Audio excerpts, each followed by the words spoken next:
Commençons avec un tournoi ayant regroupé plus de 50 joueurs. À la quatrième place, nous avons une faction ayant fortement profité des dernières modifications sans subir le moindre changement dans le coût de ses unités. Oui, je parle bien des Tyrannides, avec le détachement offensif d'avant-garde. Commençons par les personnages avec 3 génocrates, dont l'un sera seigneur de guerre avec l'optimisation du Neuronode. Un tyran ailé avec l'optimisation Stalker. Dans les unités des lignes, on aura 2 unités de 10 gargouilles. Pour ce qui est du reste, on commence avec un biovore, 2 monstres exocrines, et on finira la liste avec 3 unités de 10 Genestealers, 2 Lictors, 2 Moloch et 2 Neurolictors. Maintenant, regardons le débrief. Voici la nouvelle menace que vous allez adorer détester, c'est-à-dire gérer l'arrivée de 2 Moloch dès le premier tour. Vous avez le choix, soit vous ignorez la menace et en subissez les conséquences, soit vous jouez prudemment et risquez de voir le champ de bataille envahi par des Genestealers. Oui, c'est un véritable casse-tête. Parlons justement des Genestealers. Leur nouvelle capacité à avoir quasiment toujours une force de 5, grâce à l'ajout d'un génocrate, les rend nettement plus menaçants qu'autrefois. Utiliser ces unités pour infiltrer une grande quantité de créatures synapses parmi les ennemis avant de déclencher l'ombre dans le warp peut rendre extrêmement difficile pour les adversaires de s'implanter dans la partie. Ensuite, les puissants stratagèmes de l'offensive d'avant-garde permettent aux Tyrannides de sécuriser les objectifs et de se diriger vers une victoire certaine. Le détachement semble être l'un des plus solides du jeu après la mise à jour Dataslate, et j'apprécie particulièrement cette stratégie centrée sur les Genestealers. Alors, bravo pour cette excellente performance. En troisième place, nous aurons une liste orc en détachement horde de guerre. Dans les personnages, nous commençons avec un boss dresseur sur Squiggosaur, le boss Sneakrot, 3 boss de guerre dont l'un est seigneur de guerre, avec l'optimisation suivez-moi les gars. Dans les unités de ligne, une unité de D-Boys, et du côté des transports dédiés, nous aurons 3 camions avec leurs boules de démolition, leurs boules qui cassent. Du côté des autres unités, on va avoir 2 unités de 5 frimeurs, 2 unités de 10 Gretchen, 3 unités de nobs. Alors là, attention, déjà, toutes les unités sont équipées de pinces énergétiques. On aura une unité de 10 et 2 autres plus petites de 5. Ensuite, 2 unités de boys sur Squiglier, la première serait une unité de 8 et la seconde une simple unité de 4. Enfin, on aura 2 unités de 5 Shock Boys. Regardons le débrief. La mise à jour Dataslate n'a pas été favorable aux Bully Boys ou à la Marée Verte. Mais attention, la Horde de guerre reste une excellente option. Les outils polyvalents qu'il propose permettent de créer des listes équilibrées comme celle-ci, qui cherchent à utiliser un peu de tout. L'accès à la règle Hard as Nail en fait également l'une des meilleures options pour former un bloc de Squiglier. L'efficacité d'une escouade complète de Squiglier a été quelque peu sous-estimée pendant que les Meganobs étaient à la mode. Mais maintenant que ces derniers ont été diminués, de plus en plus de joueurs vont se tourner vers les Squigliers sauvages, bien que les Meganobs voient encore un peu de jeu ici. Les unités montées se combinent avec les Nobs en camion pour exercer une pression brutale dès le début de partie et offrir une puissance de frappe bien supérieure à celle des listes de Bully Boys. Il est donc essentiel de réviser vos stratégies de combat contre les orques en conséquence. Dans tous les cas, mes félicitations pour avoir su maintenir la WAG en marche. Pour la seconde place, nous aurons une liste World Eater. Dans les personnages, Angron en tant que seigneur de guerre, le seigneur Invocatus, un maître des exécutions avec l'optimisation de la vouche de Berserk. Du côté des unités de ligne, on aura 2 unités de 10 chacals, une unité de 10 berserkers de cornes. Du côté des transports dédiés, on va avoir un Rhino World Eater, et pour le reste, 3 unités de 3 octoliers, une grosse unité de 6 octoliers exaltés, une unité de 2 rejetons du chaos World Eater, et enfin, du côté des unités alliées, un dog carnivore. Passons au débrief. C'est une liste World Eater comme on les connaît déjà très bien, mais avec un carnivore, parfait pour accomplir des actions. L'idée ici est probablement de projeter une menace d'intervention héroïque, d'autant plus que cette option est maintenant moins coûteuse. Certaines unités qui pourraient oser charger les octoliers ne veulent vraiment pas se retrouver face à un carnivore. En dehors de cela, c'est principalement du classique pour une liste World Eater. Il est intéressant tout de même de noter qu'il y a plus de petites unités d'octoliers que d'habitude, probablement en raison de leur coût réduit et du changement concernant les actions, rendant la portée élevée des unités d'infanterie particulièrement précieuse dès le début de la partie. Dans tous les cas, excellent travail pour cette deuxième place. Pour ce qui est de la première et dernière marche du podium, nous trouvons une faction ayant vu son codex sortir très récemment. Oui, je parle bien du codex Adeptas Sororitas, dans leur détachement Salamanders, porteuses de flammes. Commençons par les personnages avec la toute nouvelle figurine de la chanoineuse avec son réacteur dorsal. Elle aura l'optimisation l'Iron Surplice of Saint Istalela. On rajoute à cela une Dialogus, Morvenval en tant que seigneur de guerre, ainsi que la fabuleuse Palatine et son optimisation Righteous Rage. On finira les personnages avec le Triomphe de Sainte-Catherine, du côté des transports dédiés, 3 immolators équipés de multifuseurs jumelés, et pour ce qui est du reste, on a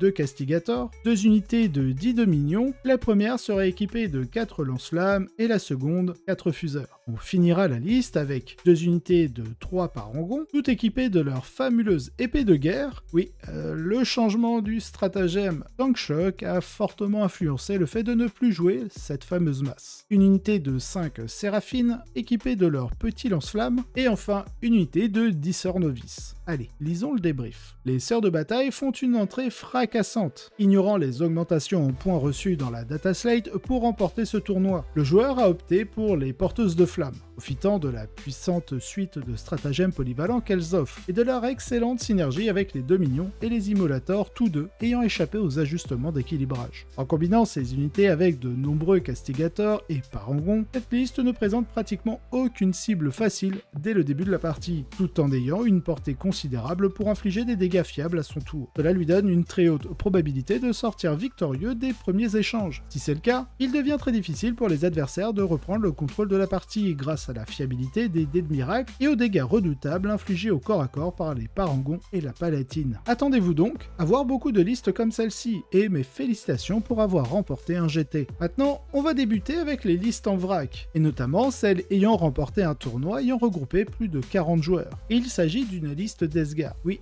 cela faisait un moment que l'on n'avait plus vu cette faction atteindre un top. Dans les personnages, un premier choix très inhabituel, le prince démon de la Deathguard, en tant que seigneur de guerre avec l'optimisation Living Plague. Un sorcier de la Deathguard en armure Terminator avec l'optimisation Pathogène Mortel. À cela on va rajouter un intendant, Typhus, et pour ce qui est du début des autres unités, on commence avec 2 unités de 10 cultistes de la Deathguard. On finira la liste avec 2 prédateurs destructeurs équipés de leurs 2 canons laser, 2 grosses unités de 6 Terminators du linceul, 2 drones fétides avec leurs petites moissonneuses, et enfin du côté des unités alliées, on aura 2 unités de 3 Nurglings et 3 Dogs brigands. Regardons le débrief. La stratégie éprouvée de la Deathguard, où chaque unité est une cible difficile à éliminer, est mise à jour pour le nouveau contexte du Paria Nexus. Les personnages clés des Plague Marines ont vu leur coût augmenter dernièrement, et les stratagèmes grenades ont été largement atténués. Donc oublions tout cela, c'est l'heure du fauchage. Typhus et le sorcier Terminator peuvent vraiment compliquer la tâche de l'adversaire s'ils réussissent à engager les unités Terminator au corps à corps, surtout en combinaison avec la contagion vrillette crânienne réduisant les capacités à toucher. Cette synergie rend extrêmement difficile pour les ennemis de se libérer de leur emprise. Cette combinaison stratégique a clairement permis aux joueurs de surmonter toutes les forces opposées aux élus de Nurgle. C'est un excellent travail, alors toutes mes félicitations. Nous passons à une autre liste atteignant la première place d'un autre tournoi ayant cette fois-ci recoupé 35 joueurs. Ce sera une liste Dark Angel en détachement Gladius. Oui,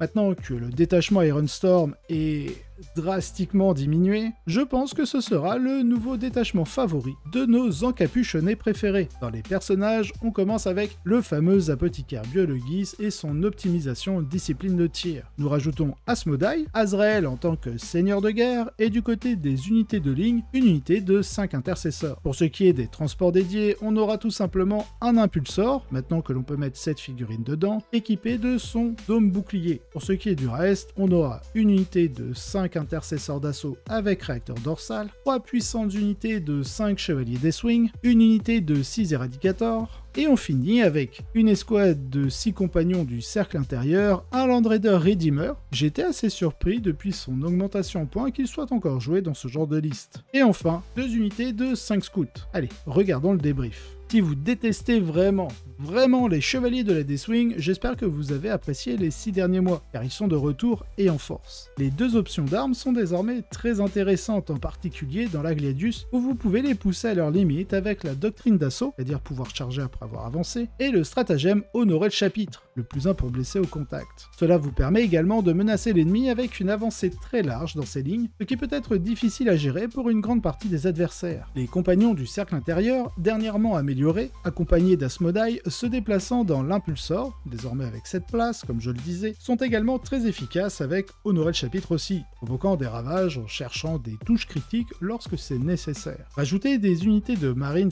excellentes comme les Eradicators ainsi qu'un Land Raider Redeemer venant compléter cette configuration pour créer de véritables migraines pour vos adversaires. Je pense que les fans de Terminator Dark Angel vont clairement passer un très bon été. La Gladius serait-elle la nouvelle Iron Storm pour les Dark Angel? Seul le futur pourra y répondre. En attendant, toutes mes félicitations pour cette performance. On finira la vidéo avec une liste ayant remporté un tournoi de plus de 40 joueurs en Space Wolf avec le détachement Stormlance. Dans les personnages, on commence avec un lieutenant et son arme combinée, Logan Grimnar dans son armure Terminator en tant que seigneur de guerre, 3 chefs de bataille sur Lutonaire, tous équipés de gantelets et boucliers, dont l'un aura l'optimisation Instinct du chasseur. À cela vous rajoutez 3 seigneurs loups sur Lutonaire, équipés aussi de points énergétiques et de leurs boucliers reliques. Le premier aura l'optimisation présage à viser afin de relancer le jet d'advance, ainsi que la fureur de l'orage pour améliorer sa force et sa pénétration d'armure. Du côté des autres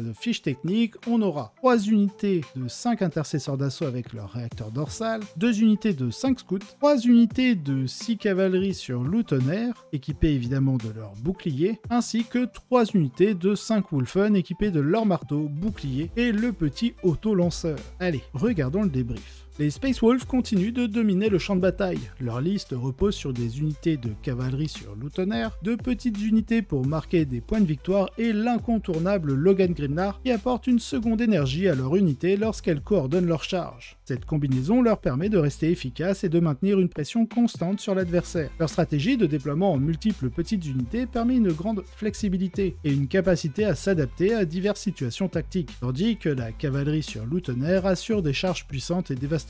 Leur succès sur ces 3 derniers mois prouve leur efficacité. La question reste de savoir s'ils pourront maintenir cette dynamique dans le cadre de Paria Nexus. Mais au vu des premiers résultats sous la nouvelle saison, cela nous montre un premier aperçu intéressant, bien qu'ils aient subi une hausse en points sur leur unité emblématique. Mais je mettrai tout de même ma petite pièce sur eux, que ce soit aussi bien en Stormlance par rapport à cette liste, qu'en champion de Russe, dernièrement largement amélioré. Allez, dans tous les cas, bravo pour cette victoire.